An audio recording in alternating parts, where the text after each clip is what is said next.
According to the American Association of University Women, women only make up 28% of the workforce in STEM.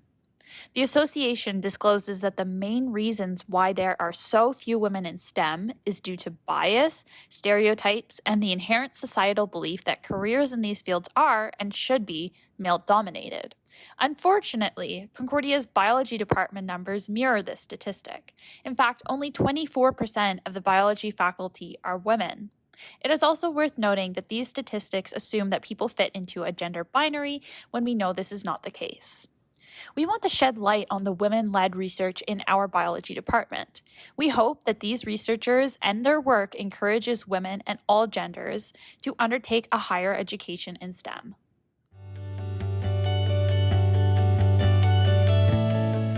Yeah, so our current research really focuses on the field of urban ecology. And so we look at all the little bits and pieces and patches of green space in the city and think about how those can both support biodiversity conservation as well as provide benefits or ecosystem services to the communities of people who live in our cities. Falls under the broader category of synthetic biology, and I work on cell-free protein systems and mRNA display.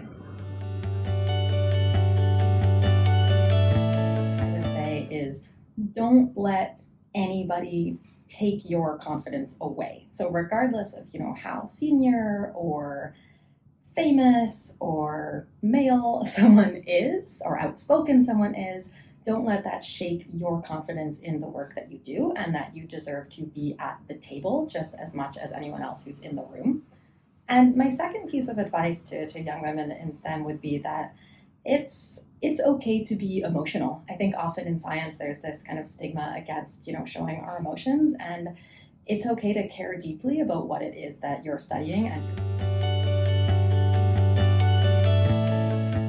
my inspiration came from watching some TV shows of researchers collecting field data in all these really exotic tropical locations. So I love to learn, and I love biology, so I was not seeing myself doing anything else than being a scientist. Our research department is quite supportive and collegial. That said, representation is really important in any line of work. So being in a male-dominated department has meant that I need to look outside of our department to seek out both peers and role models in terms of other women in science. Kind of getting my voice heard sometimes, particularly in meetings where a lot of men are present. I'm not the loudest person in the room, and I generally tend to wait my turn. So sometimes that can be a bit of a struggle. Mm-hmm. I've noticed in some of the labs that I've worked with that me and some other female students often end up with organizational tasks in meetings. So I'm lucky I never faced any challenging just because I'm a woman. So for that, a long and an exciting adventure to step into STEM as a woman in science and a woman of color. I have been extremely fortunate to have the support around me at Concordia and at home to follow this career path in STEM. Definitely look up to Dr. Jane Waterman, who's a professor and a behavioral ecologist at the University of Manitoba. When I was a PhD student there, me and some other female PhD students used to have really nice conversations with her about her journey to become a scientist, what has changed and what hasn't changed over the years for women in science. And we've had some candid conversations about having kids and those sorts of issues. Models as a woman in STEM?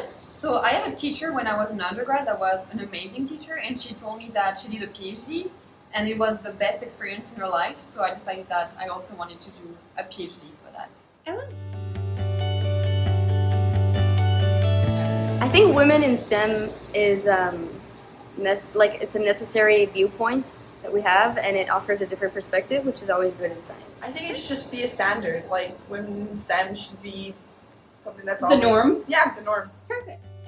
It is our hope that more women will consider careers in STEM in the future, and that Concordia will continue to promote women in STEM.